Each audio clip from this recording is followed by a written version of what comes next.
সুন্দরী মেয়ে দেখার সাথে সাথে মুখ দিয়ে লালা পড়া শুরু হয়ে গেছে। খবরদার আমাকে ছোবে না। তোমার মতো খ্যাত ছেলের ভেতর আমার বাবা যে কি পেল বাবাই জানে। আপনার অনুমতি ছাড়া আমি কখনো আপনাকে ছুব না। কি কারণে মনে হলো আমি আপনাকে ছুব?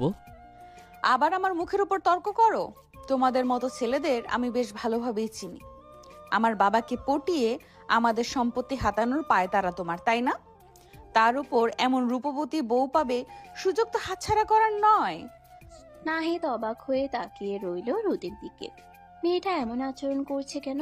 সে কি শুধু গরিব বলে? সে তো এই বিয়েটা করতেই চায়নি। রোদের বাবা তাকে বারবার অনুরোধ করে প্রায় হাত পা ধরে রাজি করিয়েছেন। এই সম্পত্তির উপর তার কোনো লোভ নেই, এমনকি এই মেয়েকে বিয়ে করারও ইচ্ছা ছিল না।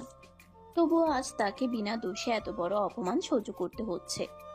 রোদের তীক্ষ্ণ আর ধারালো কথাগুলো একের পর এক নাহিদের মনে আঘাত করতে লাগলো। প্রতিটা শব্দ যেন তার আত্মসম্মানকে ক্ষতবিক্ষত করে দিচ্ছে। আপনি ভুল ভাবছেন। আমি আপনার সম্পত্তি বা কোনো কিছুর লোভে এখানে আসিনি। আর এই বিয়েটাও আমার ইচ্ছাই হয়নি। ও, এখন আবার নিজেকে খুব ভালো মানুষ প্রমাণ করার চেষ্টা চলছে। এই সব কথা আমি অনেক শুনেছি। গরিব ছেলেরা সুযোগ পেলে ঠিকই আসল রং দেখায়। গরিব হওয়া অপরাধ না, কিন্তু কাউকে না জেনে অপমান করা ওটা অবশ্যই ভুল। রোদ এক মুহূর্তের জন্য থেমে গেল। সে এমন জবাব আশা করেনি, কিন্তু নিজের অহংকার তাকে নরম হতে দিল না। তুমি আমাকে শেখাবে আমার নিজের বাড়িতে দাঁড়িয়ে? আমি কাউকে শেখাচ্ছি না, শুধু নিজের সম্মানটা রক্ষা করছি। শোনো, আমার জীবনে তোমার কোনো জায়গা নেই। এই বিয়ে শুধু বাবার জন্য হয়েছে। তুমি তোমার সীমার মধ্যে থাকবে। নাহিদ হালকা একটা হাসি দিল, কিন্তু সেই হাসিতে কোনো আনন্দ নেই, শুধু ক্লান্তি। চিন্তা করবেন না, আপনার জীবনে ঢোকার কোনো ইচ্ছা আমার নেই। আমি শুধু আমার দায়িত্বটা পালন করব, এর বেশি কিছু না। নাহিদ ধীরে ধীরে ঘর থেকে বের হয়ে গেল। রোদ একা দাঁড়িয়ে রইল। তার ভিতরে অদ্ভুত এক অস্থিরতা কাজ করছে। কেন যেন মনে হচ্ছে ছেলেটার কথায় কোথাও মিথ্যা নেই। তবুও সে নিজেকে শক্ত করে নিল। না, এরা সবাই একরকম। আমি ভুল ভাবছি না। কিন্তু নাহিদের কথাগুলো অজান্তেই তার মনে ছোট ছোট ফাটল ধরাতে শুরু করেছে। কিন্তু কোনোভাবে পাত্তা দিল না। এইসব ছেলেদের একদম পছন্দ না। এদের স্বভাবে ওই কথার মাধ্যমে ইমোশনাল হয়ে মানুষকে ফাঁসিয়ে দেয়। তার ভিতরে কখনোই করবে না রোদ।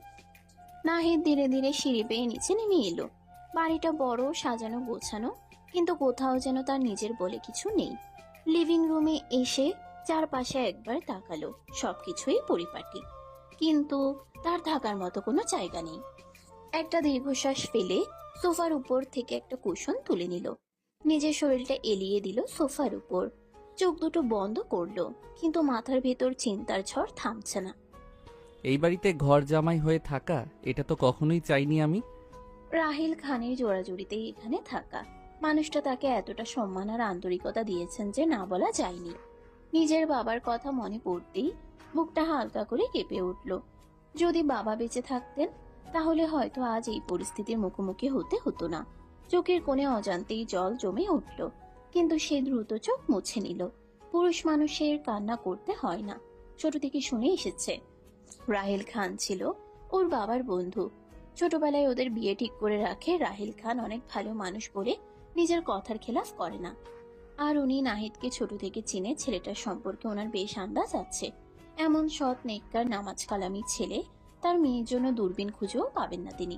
তার উপর ছেলেটা বেশ মেধাবী, নিজের পায়ে দাঁড়িয়ে কিছু করার মতো ভিতরে। তার যদিও একরকম মেয়ের জন্য এই ছেলে বেস্ট। তার অটুট বিশ্বাস এই ছেলে তার যেদি মেয়েকে নম্র ভদ্র মেয়ে করে তুলবে। সেজন্য তিনি এত বড় একটা সিদ্ধান্ত নিয়েছেন।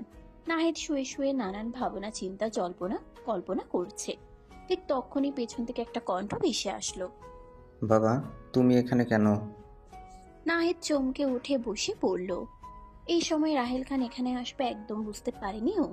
যতই রোদ ওকে স্বামী হিসেবে না মানুক, তাদের বিয়েটা তো হয়েছে। দুইজনের বিবাহিত। যে কোনো সম্পর্কে অন্য কেউ যেন সেটা চায় না। নাহিদ সেটা তার শ্বশুরই হোক না কেন। এখানে কথা বলতে গেলে নিজের বউকে অসম্মান করা হবে, কোনোভাবে তা চায় না।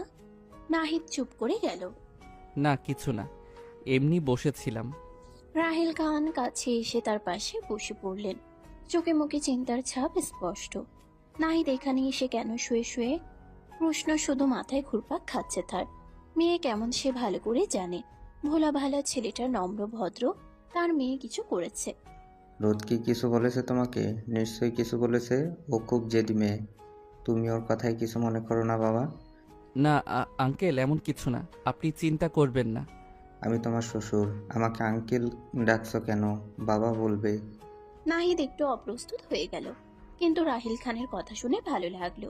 রাহিল খান স্নেহ ভরে তার কাঁধে হাত রাখলেন। জি বাবা। আমি আমার মেয়েকে খুব ভালো করেই চিনি।